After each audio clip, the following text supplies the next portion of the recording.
Steve, a busy weekend coming up. We've got Kingsland away on Saturday and then Telford at home on Monday. Yeah, busy, tough weekend. Ray, yeah, it's been a a really tough start, and it's not going to get any easier on Saturday. Playing against, we've lost to two teams who I think are pretty much nailed on if they continue the form that they've got to be in around the top of the league in the playoffs, and a team on Saturday coming up that I'd seen the game against Spennymoor. They look outstanding at the moment. They look really full of energy, a really expansive team, and really fit. So another massive test for us. But as I said, if we're going to be successful in any type of way and better what we did last season, we have to meet all challenges head on. So that'll be the case on Saturday against Kings Lynn. We'll be looking to bounce back but one plus out of the Tuesday performances. We maintained our record of scoring in every game pre-season and in the league.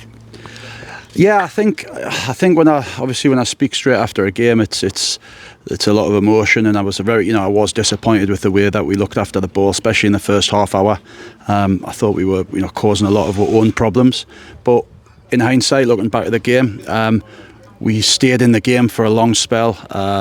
We caused them problems. We just lacked that little bit of calmness in the vital times. We could have took the lead. As I said earlier, who knows what would have happened if we'd have took the lead at that time.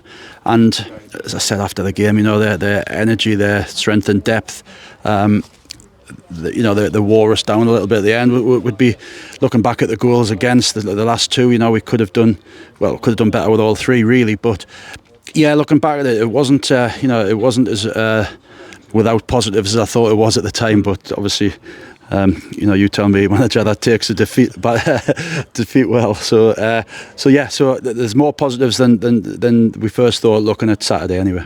When we look at the Alfreton performance, that was really good, wasn't it? And we could do with a repeat of the approach of that game. Yeah, I mean, you set up to play different teams, and the team that we're playing Saturday are very, very different to Alfreton, both with and without the ball. So we'll be looking at options tonight. We'll be looking at, unfortunately, it looks like we're looking at options at the moment, still without the two lads that are injured, Griff and Matty. Cedric got a nasty head injury on Tuesday night, so we're still waiting to see whether Cedric gets the all clear. Jack took a bit of a knock, so yeah, but as I say, it's chances for other people. We've only seen the likes of sort of Ty and Ellis and some of the other younger lads in pre-season and in friendly games and in training. So it's another chance tonight. Put it on a big pitch and have another look at different options. Yeah. Well, we can still be optimistic, can't we, Steve? Okay, we lost on Tuesday, but it was only game 3, wasn't it? It's as you said, there's nothing ever won in August.